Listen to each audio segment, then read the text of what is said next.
Now, if you guys have seen my previous video, you probably saw this coming. What I have here is the DJI Pocket 2. In my previous video, I actually compared the DJI Pocket 1 along with my RX 100 point and shoot cameras. Now, what I found is that actually stabilization from the gimbal itself is far better than digital stabilization. That was why I actually looked at the Osmos Pocket line in the very first place. Because if you were to shoot with a regular camera, yes, there will be stabilization, but it's all digital, meaning there will be a slight crop in post-production or in the footage itself due to the image being stabilized digitally. If you guys remember, I actually dropped the DJI Pocket 1. Oh my god, if you guys just saw, I just landed the screen and yes, the screen has just cracked. Now as you can see, the screen is totally repaired now. It took less than 3 days and I was really impressed with the shop that I went. I just searched online and be able to find this shop called Hobbyman SG.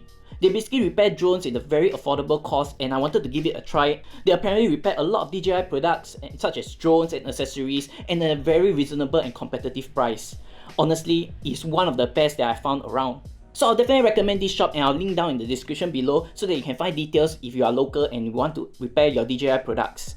But either ways, the one that I have here was also purchased from them. Oh, I forgot to shut it off. So without further ado, let's unbox this DJI Creative Combo and see what we get inside the box itself. So here we have the DJI Pocket 1 and let's open it up. And inside here you get to see the gimbal itself. So this is the Pocket 1 gimbal. Let's put this aside. And inside here you get this dead cat, the wide angle lens, the smartphone adapter. Now this stick control to be able to focus on the zoom and other functions, the hand strap, the iPhone adapter, and this charging cable which charges both the wireless and the gimbal itself. And here you have some instruction manuals, stickers, and here you have the wireless module set. So starting we have this little tripod over here, the do it all handle, the wireless mic, the bottom attachment to be able to screw in the tripod, and that's about it.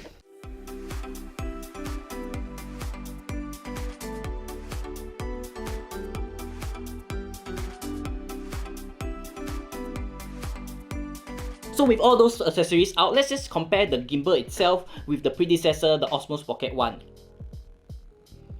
Now there aren't a very huge difference between the Osmos Pocket 1 and the Pocket 2. It's just due to its slight increase in height. So let's just peel this out. The screen itself. Screen the tripod mount. So what you have to do is just to gently remove this thing at the bottom here and replace it with this so that you can put in your tripod.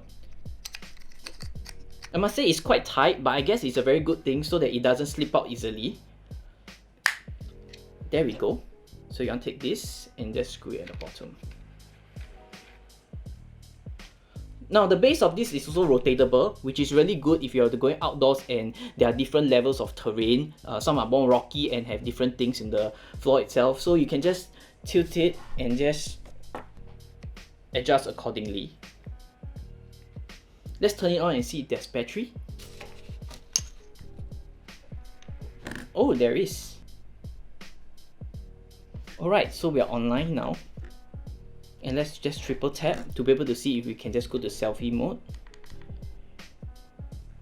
Yes, we can. So we got to insert the memory card. If you're actually planning to get this creative combo from the shop itself, they actually provide this memory card, which is really good to be able to help you record 4K.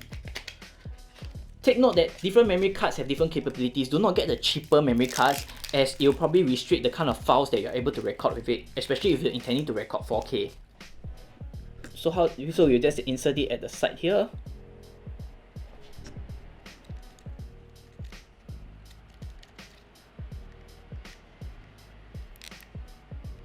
And here we go. Alright, so just to test out the audio quality, let's record it without the mic first. Hi guys, so this is the Osmos Pocket 2. So this is the audio that's coming out. So these are just the few accessories that we have over here. I'll need time to be able to test out the functions and be able to see what kind of footage we get raw from this. In my next video, I'll be just going on the streets and be able to film some footages from sunset to dark to be able to see how well it does in low light. If you guys like this kind of video, do give me a thumbs up and subscribe down below. And also hit the bell notification over here so they'll be updated of my next upload. If you want a very good price for this DJI Osmos Pocket 2, I highly recommend the shop that I'll put down in the description below. They offer very competitive price compared with other shops that are out there.